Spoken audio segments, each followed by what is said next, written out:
شو امزان کوپی پشت شهر جهانی یکم ارتنگاریا امپراتوریا عثمانی گوهری yani tane ne yani em bejin rojnatan avin betir dinav sinor devleta Osmani İmparatoriya Osmani de bu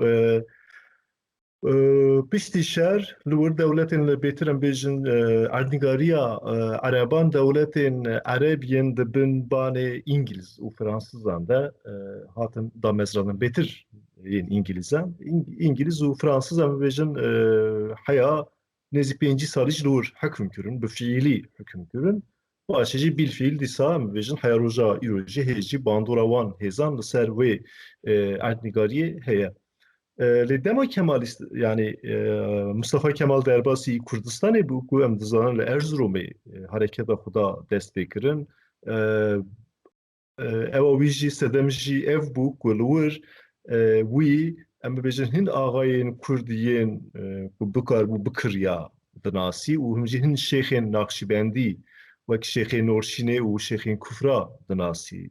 Lewma yekem ewa wî bû em bêjin hatina wî yani ciyê ku hat Kurdistan bû herêma Serhedê bû. Yekem car hat wir da dest pê kirin.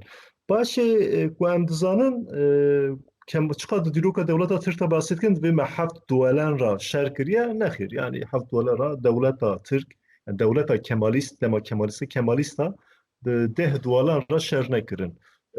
Sê gelên ku berê di nav sînorên İmparatoriya Osmanî bûn li hemberî wan şer kirin. Bi rastî ewrana qetil kirin. Yek Ermenî bûn ya duyem Grek yani Rûm bûn ya sêyem jî Kurd bûn. Em çawa dizanin ku wan Ermenî xilas kirin, qedandin û paşê berê xwedane Rûma ku navbera wan û Yunanistanê de şerekî dijwar qewmî artêşa Yunan İzmir carkitin hilda û heya nêzî Enqereyê hat. Di vir da Kemalîst ji 1920 de bi İngilizan re rûniştin. Peymaneke veşartî çêkirin. Peyman jî ser vê yekê bû. İngiliza ji wan xwest ku hûn ji me re Musulê bihêlin yani wilayeta Musul îro em bibêjin em dijin Başûrê Kurdistan. Başûrê Kurdistan hemû di dema Osmaniya de wilayeta Musul bû. û her wiha Fransa jî dîsa ji Kemalîstan re gotin got hûn jî me re wilayeta Helebê bihêlin ku Heleb îro tevahiya Rojava bû. Van herêman ji me re bihêlin em piştgiriya Yunanistanê piştgiriya Rûma Grekan nakin hûn çawa dikin hûn dizanin. Vî şekilde hev kirin û paşê wan êrişî artêşa Yunan kirin ku em çawa dizanin artêşa Yunan têk çû û ji Anatolyayê baş ve kişiya û çû. Ev peymaneke yani peymana wê demê mîsak-ı millî ku dibêjin ji dev ji Musul û Helebê berdan. Tabii di wê demê nîqaş çêbûn di nav Tirkan de jî du alî hebûn yani bêtir yên nêzî Mustafa Kemal wan ji vî van erdan li gor xwe feragat kirin. Lê ev her jî em dizanin ku niştecî wî Kurd bûn bêtir. Dê qismekî ku Turancî ji wan re digotin bêtir di nav Kemalîstan de lê bêtir nêzî Enver Paşa bûn, nêzî Talat bûn. Wê demê jî ev yek pir zora wan çû. Yani ku em çawa Musul û Helebê dihêlin. Car em dibînin ku AK Parti 2002 da bû iktidar û piştî wî em dibînin ku yekem car bi Kemalîstan re ketin nav nîqaşekî û Kemalîsma Tirkiyê jî ji holê re nekirin. Kemalîsm li gor xwe careke din dîzayn kirin. 2015 da hê ku em zanin hê destpêka 2010 da ew Davutoğlu, Ahmet Davutoğlu her tim digo derinlikli stratejik derinlik. Yani ew li gor wî em ê bikaribin careke din van herêmên Kurdistanê yên din ku îro dibin di nav sînorê Tirkiyê de nînin. Rojavayê Kurdistan, Rojhilatê Kurdistan û Başûrê Kurdistan careke din hildin. Yê ku ev fikra jî dabû wan em zanin salên 1940 Hazar Nesu notî de üzal bixwe bû. Yani de serê rastgirê yani siyaseta rastgir a Tirkiyeyê de siyaseta muhafazakar a Tirkiyeyê de her time ev proje hebû ku em îro dibînin AKP jî li gor vê projeyê carekê din siyaseta xwe ya derve dîzayîn dike. Yê çiqa pêşve bikevin yan jî yê bikarbin pêk bînin an jî nikarbin pêk bînin girêdayê du xalan e. Xalek ev e ku hêzên navnetewî yê çiqas destûrê bidin ku ev pêşve biçin. Ya duyem jî ev e gelê Kurdê çiqa berxwe bide û nehêle ev projeya wan ser bikeve. Li gor mantıqa dewleta Tirk a îroyîn û ya Kemalîst jî mirov dikare bibêje ku Kemalîstan zaten wek komkujiya Kurda da û berçavê xwe Kemalîsta Kurd wek partiya em dibêjin qismî dikuştin. Mesela em bibêjin li gelî zilan komkujî çêdikir ama li kêrekê em bibêjin navenda wanê tevlê nedibû. An jî navenda Bitîsê tevlê nedibû. Hêdî parça parça. Her o em zanin li Dêrsimê li herêma Dêrsimê komkujî pêk aniye, jenosayd pêk aniye lê li tevî Elazizê nebiye, an jî tevê Erzinganê hin deveran nebiye. Ji vê ve re dibêjin di lîteratûrê de dibêjin partiya jenosîd. Yani jenosîd ya qismî. Lê îro ku em zanin li hemberî Kurda şerekî top yekûn şerekî total tê meşandin. Divir de jî tehlûkeya herî mezin komkujiya gelamperî ye. Bêcerî ne qismî yani jenosîda general yani general dibêjin.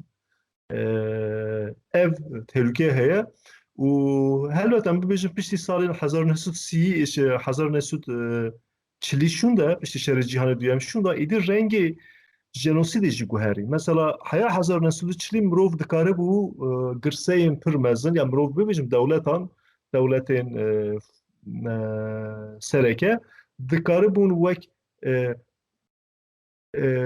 tevahî yan jî em bibêjin wek umûmî gel qetil bikirana.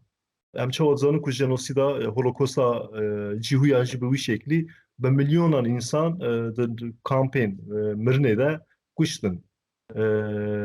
Qetil kirin û li piştî wê êdî ev ku hêngî em bibêjin cîhan nav ew bûn cîhan hinekî navendî bû û sînor ji holê rabûn û teknolojî pêşve çû û li ber wê veguhestin û ragihandin pir bihêz biye êdî zû bi zû ev rejimên totalîter nikarin êdî mirovan bi hezaran mirovan carekî de bikujin. Lewma wan metoda xwe ye jenosîdê, metoda xwe ye komkujiyê guhertin. Çi ye? Bêtir pêşî divê tu girseya ku te xwe re xistiye hedef pêşî tu wî cuda bikî, pir cuda bikî. Yani em bibêjin tu rengî însaniyetiyê derbixî. Wek normal bir insan ku ew ne insan. Yani her cem dinherin bir rastî di siyaseta dewleta Tirk de Kurdekî polîtîk Kurdekî ku mafê xwe dixwaze li gor wan terorîst e. Terorîst çi ye? Terorîst vê bê kuştin. Ev HDP an jî PKK an jî yên Kurdistanê yani bi alîkî samimî ku Kurdistanî be ev hemû ji bo wan heman tişt e. Lê projeya wan e herî mezin vê gavê ev e wan li hemû Kurdistanê aniha hepsên fethî çêdikin. Yani tu diçî em bibêjin mînak bibin bi wanê bibêjim wanê dahî li navçeyeke piçûk wek Çaldiranê wek Ebexê dahî du hev fethî çêkirine. Li hemû devdora wanê nêzî 20 hev girtîgehê nû çêkirine. Tenê di wanê de nêzî 20 hev girtîgehê nû çêkirine. Hinde li Batmanê çêbiye. Belkî du qatê wî li Amedê. Sê qatê wî em bibêjin devdora Mêrdîn û Rûhayê. Yani mirov karan ha bibêje li tenê Bakurê Kurdistan belkî sedî sêdetir girtîgehên nû projeyên nû hatin çêkirin. Van ji bo çi çêdikin? Ev şeklê komkujiyeke nû ye. Çi Kurdên polîtîk hene? Yê wan zindan bikin. Yani mitani beryan bebejin zindada mazinam ket kara hındır brizine, kara hındır işkence pepke, kara hındır bi kesaya tawi bileyse, kara hındır da wi bihaline. U بالسالان بالده سالان بی سالان کارا جزا جی بده yani ev jenosideke ji kuştine pır grantire ya duyam aliye zaman ve aliye çande ve xılas dike yani tuyurudun heri brasti jî nahêle ku zimanê Kurdî li Bakur bi çi şeklî şîn bibe nahêle divir da cewê ya sêyem hin em dibêjin wek ku mirov dibîne divê em hin gavan davêjin çiye çend hebe enstitûya ji zanîngehan da beşên Kurdî vekirine divan beşan da Kurdolojiyeke işbirlikçi dibêjin ya işbirlikçi Kurdoloji. Kurdolojiyeke bi vî şeklî ava dike. TRT 6 vekiriye TRT 6'ı da propagandaya devleti, propagandaya devleti propagandaya xwe bi Kurdî dike yani bi Kurdî Kurdan ra dide xebera. Bi malbata Barzanî ra hişmendiya Kurdistanî tune. Yani hişmendiya Kurdiyetî û hişmendiya Kurmanştiyê heye bi wan ra ne Kurdiyetî jî hişmendiya Kurmanştiyê, hişmendiya eşîrbûnê heye malbata Barzanî bêtin nûkara bu hez bibêjin. Hişmendiya eşîrtiyê heye. Di hişmendiya Kurdistaniyê bi wî cenahîra tune. Îca tabii divê mirov vî tişî jî bibêje ku ev hişmendiya eşîrtiyê me di destpêka sed sala bîstemîn da hîşt. Me destê xwe jê kişand ji ber ku ya ku nehîşt em bibin dewlet, ya ku nehîşt ku em bibin hêz, ya ku nehîştin em netewa xwe ava bikin, ev hişmendiya eşîrbûnê bû. Ev malbat hêjî li ser wê hişmendiye yani hişmendiya Kurdistanî hişmendiya Kurdistanê bi wê malbatê ra tune tu îro dunhêrî bi gelê me re heye gelê me gelê başûr jî gelekî qehreman e lê ev malbatên ku em bibêjin her tim têkiliyê wan bi hêzên ku dijmintiya gelê Kurd kirine re xurtin ji bo wan ya girîng em hemû jî çawa dizanin tu îro em bibêjin zarokekî Kurd jî bipirsî êbê ew bêtir berjewendiyên xwe dige ew dikin digerin bi wî şeklî tev digerin lê malbata Barzanî jî bi yekî baş dizanin ku kalkê wan Abdüselam Barzanî 1916 da li çarşiya Musulê ji aliyê Süleyman Nazîf ve hat darvekirin ku îro tu li ser navê Süleyman Nazîf li Stenbolê li Enqerê di dema AK Partiyê da bi dehan kolan ve navê kolana lêkirine bi dehan mektep hatine çêkirin. Lê ji ber ku ez texmîn dikim têkiliyê mesrûr an jî têkiliyên wê malbatê têkiliyên ekonomîk têkiliyên aborî bi dewleta Tirk ra pir qewîne. Lewma bi vî şeklî jî em dizanin ku yani hevalî zana merov kara wiha bibêje yani tu dema biçî vê malbatê re bipirsî Kurdistan li tahayûla Kurdistan li serê wan da tenê du bajêr e Duhok e û Hewlêr e evra zû bi zû hêdin ra nabêjin Kurdistan. Yani niha projeyeke wan heye projeya dewleta Tirk ku hin cara jî tînin ziman li ser navên hin ew hene mesela hin akademisyenên wan bi rastî teorisyenên wanên turancî hin nexşeyên Tirkiyeyên nû belav dikin divê yekem car divê em ji bo ku mafê sert determinasyonê ku ji bo ku hêzên navnetewî êrişî me nekin me mafdar bibînin em ê ji Helebê heya Kerkûkê dewleta Tirkmenan ava bikin. Yekî din jî mesela bêjin hember dibê nüfusê Tirkmenan hinde wir nîne divê mesele nîne em dikarin nüfus bînin. Ji ber ku tu dinhêr jî bi rastî jî Anatolya jî wan berê zêde na 8 sal berê jî nîsbeta Tirka li Anatolyayê jî ji gelên din zêdetir nebû. 8 sal, 9 sal dema Cumhuriyeta Tirk Kemalîstin hat navakirin hejmareke nüfusê de jî mirov ku dibîne nîsbeta Tirkan Tirkê me wan vir nav vî 8-9 salî da kirin Tirk. Bi her ciyê Kurdistanê bêtir ciyên ku Tirkî yani nîsbeta Tirkîtiyê qet lê tune bûn bêtir li ser wir sekinin. Em bibêjin devdora Dêrsimê hemû آنین مثلا میجورت العزیز دنیر العزیز ایدون ناوند دا کردی نمایه جبر کو او خراد دویژن او قیون وران خراد دویژن چرکز آنجی ترکمن آنجی تشدن ام نزانن لی اف ملتین قفقاسی آنین لور بجیه کرن و ترکیه ام دویژن وک کرن ترک اولان جیرو بونه پارێزەرê Tirkiyeyên herî vî şeklî herêma Dêrsimê dor pêş kirin. Çima Dêrsim ji ber ku 1920 da xwek navenda Kurdistanê de dît ku em van nameyên Alîşêr Efendî û Seytrizê da jî dibînin. Her wiha devdora gola Wanê dîsa navenda Wanê, Tetwan, Xelat, Elcewaz, Erdîş ew herêm jî dîsa Tirk bicih kirin ku koça Tirkaya Dawî İskana Dawî ji 2012 da kirin. 2012 بجاره جبر شری اوکراینای اوکراینای ترک آنی لور نا خلاده جی کرنه تنا برا الجواز مخلاده ده yani ev politikaya iskan hıncara berem bejin İslami sad god dema Kemali Sadatene pekatiyana hayır ruji berdavam dike me ev proje awan de Afrinê dit ve Afrinê ro çawa em zanim ku bê Kurd dikin İlo em dibînin ke li Serêkaniyê dernekeke Çeçenan vekirine ku nispeta Çeçena sedî yek derbas mixabin nispeta Çeçena li wê devdorê sedî pênc bû sedî pênc îro ji bo wana ke temsîliyetekî wir diveçêkirin Tel Abyadê dîsa sa yani di rojata navînda du hêz hene ku bikevne ciyekî حیا وی جهی نرخینن یعنی جهولی رانکن در ناکبن یک حشمندیا ترکانه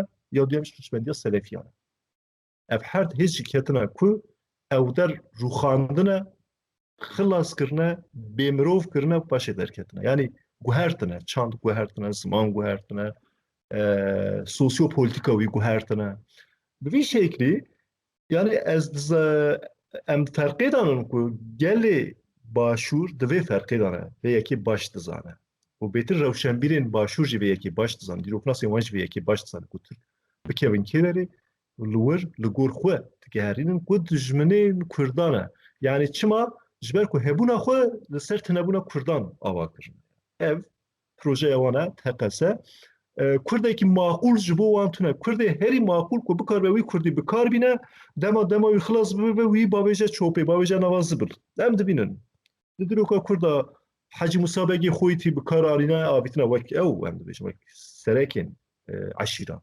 Cemilê Çeto bi kararîne avîtina mirov dikare bi hezaran mînakên wiha bide helbet ew ji vê yekê baş dizanin lê di vir da berjewendiya Malbata Barzanî berjewendiya xwe li ser berjewendiya gelê Kurd re digire yani ramanên gelê Kurd lê baş li başûr mafên gelê Kurd li başûr hemû ji aliyê vê malbatê ve mixabin ji aliyê vê mal yani tevî vê malbatê de çend mirovên wek Bilêz Eyûb Barzanî heye Bilêz Ethem Barzanî heye evnana li ser şopa Şeyx Abdulselamın Şeyx Abdulselam bi rastî jî welat parêzekî Kurd bû ji bo Kurdistanê canê xwe jî da 1916 da di vê malbatê da Eweke wiha heye tradisyoneke wiha heye ama yê vî yên ku piştî Mesûd û piştî Mesûd tu dibînî ev kesayet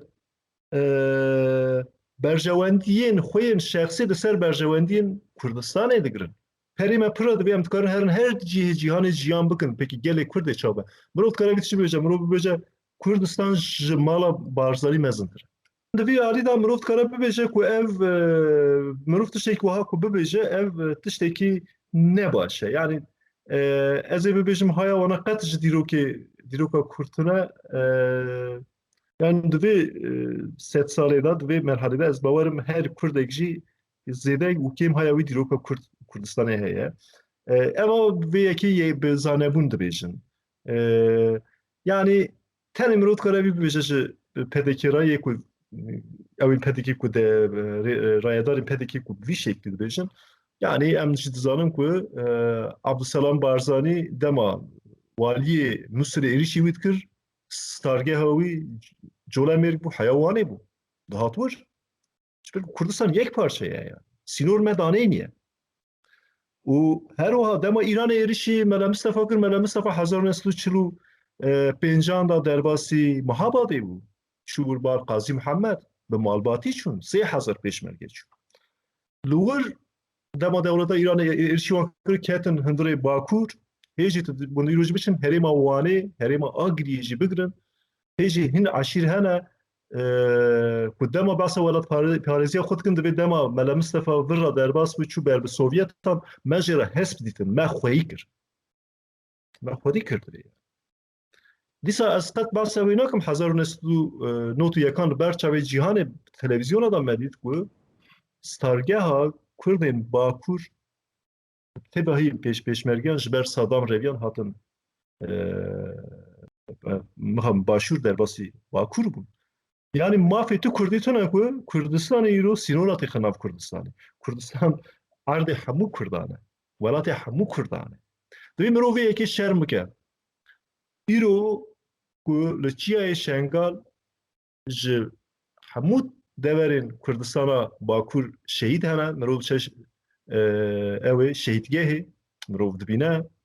Her wiha em dizanin ku îro bi sedan bi hezaran belkî گورن شهیدن ج باشور و ج روشلات و ج روجاوا ل باکورن ام راست هاتنه دیسا به وی شکلی تفدورا د شر پاراستنه دا وک هیب دما پیشمرگه انداش کو امزانن به سدان کرد شونه لور لهمبری صدام شرکرنه ورج جیانا خوش دستانه جبو کردستانه یعنی یین کو اسکارم تنویز ببیجم یین کو به وی حشمندی سینورا بخناوا کردستانه یین کو کردستان را خیانت هری مزنج دکنه ون دوی مروی ویتشتی باش بزار به مافی تو کردی تو نه کو کرده کی دون ج parça ki Kurdistan'ı der bxe anji be derê biçe. Ez ê par mînakekî bidim, eva mînak pir dişibevi. Mînakeke dîrokî ye. Salên 1930 de li Herêma Serhadê Delî Kemal hebû navê yani jara digotin Delî Kemal wek bînbaşî bû.